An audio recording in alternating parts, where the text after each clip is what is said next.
Well, welcome to the gardens at Kendrick Lake, everyone. If you have not been here, what we're looking at is over an acre of gardening here, all drought tolerant, all designed to work in Colorado's climate and the western climate.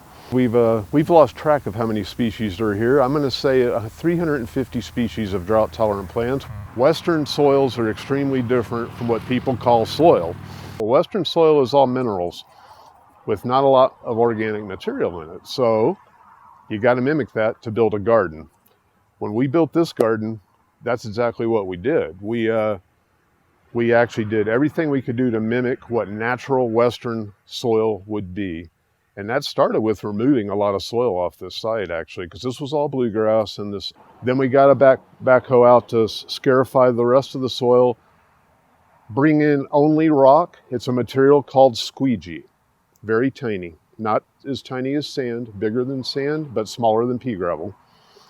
And we incorporated the squeegee through rototilling and rototilling and rototilling until everybody hated me. And then after that, we started building the beds up, because the other way to achieve drainage, which is what every Western plant wants, is by having a bermed bed, a bed that's not flat. So after we did that initial phase, what we started doing was mixing topsoil with squeegee. At that point, we mulch the beds without any plants in them. There's many times I'm approached with people that do want to embrace this, and they want to do it at their residence. And it's really the same process. It's just on a much smaller scale. Decide where you want your beds and where you want your grass. Use some marking paint, paint out where you want your beds, and you can start working that soil by hand. Or if you have heavy clay, my recommendation is to remove it, get rid of it. Yeah, so after you remove your existing soil, if you think it is too heavy, and then start over with topsoil mixed with squeegee, I'll talk to a soil yard actually and tell them to just mix that in the truck. That way you don't have to do it when it gets to your house. Just tell them to load the truck with half and half. Look at your irrigation, because the way your irrigation may be set up at your house for grass you may not need it nearly as much. This garden needs very little irrigation except for when we put new plants in here. So I'm standing right here under some wooden mulch, which I would not recommend using. But when the gardens were built here, these pine trees were here. Pine trees like wood mulch. But more importantly, I wanted to demonstrate that you can use wood mulch and grow these plants. Some people really don't care for rock mulch, so that's okay. So it may be just a matter of getting used to rock mulch, I think, sometimes, but I wanted to show the demonstration that you can do it. You got to be even more careful with how you irrigate it, and you certainly don't want mulch up by the base of any plants. So got to go with thin mulch there. And something to think about in terms of a wooden mulch along the Front Range are all our winds. You will have to reapply regularly.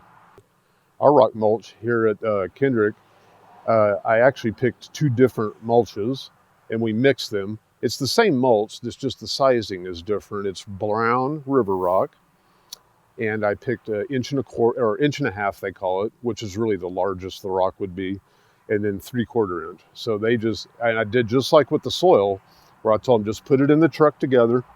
By the time they put it in and they dump it out, it's mixed up just fine. I think the varying sizes gives you more, it's a little more dynamic in your landscape. It's not, otherwise it starts becoming a little monotonous. When you find out our bluegrass lawns use up well over half the water that we consume, that's not good, because there'll be a day may come where you have to choose, do I want to water my bluegrass, do I want to drink and cook? Bluegrass is fine in Kentucky, and bluegrass is beautiful, actually, but it's not for the West. It's, small amounts are great. Adapt your gardens to Western style, and you will love me for it, and you'll love it. And it actually ends up being less work. I don't think it's well worth the trade for the resources you save, including the water you save. So, and the responsibility to be a good steward is important.